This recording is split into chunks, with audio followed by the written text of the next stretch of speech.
Now, this is a good tip for anybody out there is if you, I shouldn't even say if you lack performance on your machine.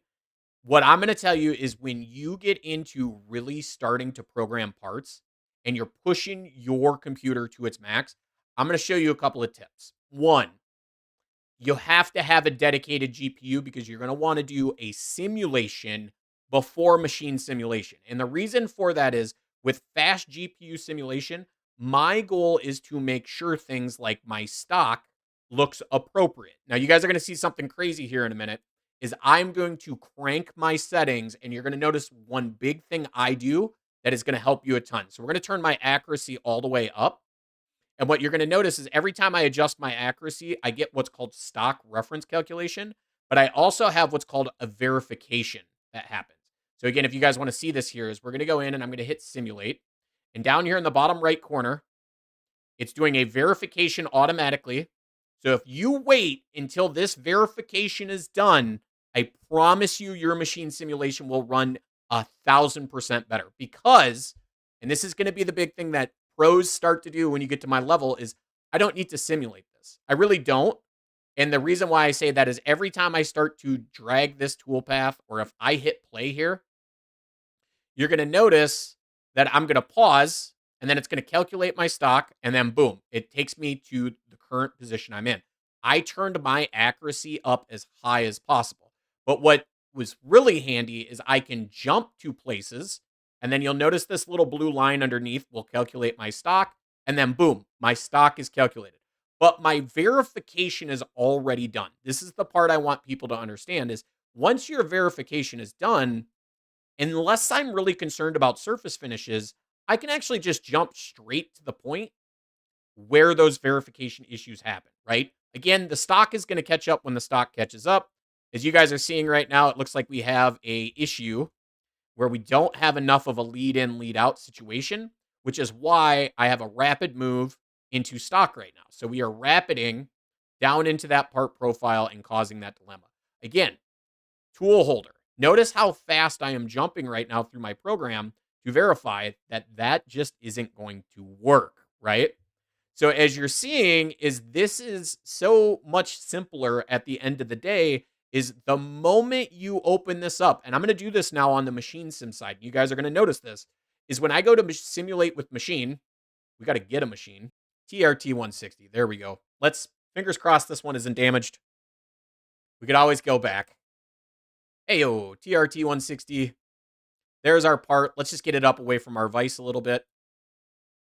So again, what you're going to notice is going to happen now, this time when I go in with my simulate with machine, is I am going to allow the verification to run. So we're going to see that verification come through here in a minute. Oh, let's go ahead and simulate with machine again. Giving her a second. It's importing everything in. Notice my verification is now kicked off. If I was to push play right now, this is a big thing, is if I push play in this moment, it then has to generate stock while it's also doing the verification procedure. I just want you guys to know that. Again, in most cases, you're not going to be doing machine simulation on 40 toolpaths, for the record. You would have probably ran a handful of these through simulation, ran it on the machine, ran the next handful, right? Is again, this is a huge tip that no matter what computer you guys have, I cannot stress this enough that if you let verification do its thing first, then go ahead and hit the play button. It will run much smoother and much quicker.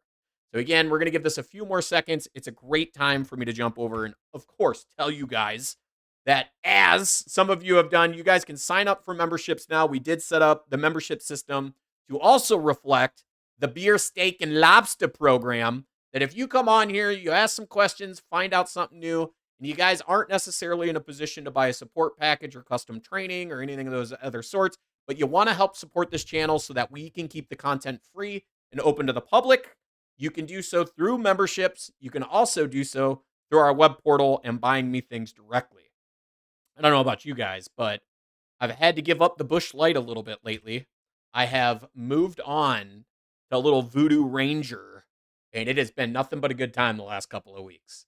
So I might have to raise the beer line to afford my Voodoo Ranger.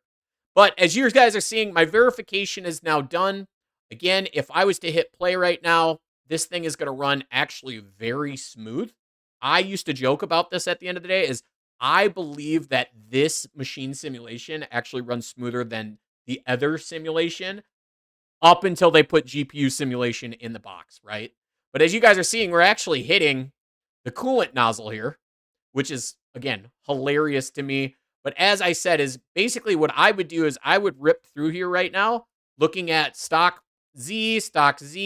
Again, what you're noticing is because the nozzle is part of the Z axis, that's why it's happening. Stock and holder.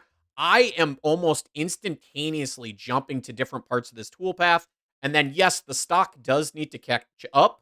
However, it only needs to calculate the stock. It's not trying to re-verify. It's not trying to verify and calculate stock all simultaneously. Again, if you guys just wait a moment on a lot of this stuff, it runs really, really clean and really, really efficient.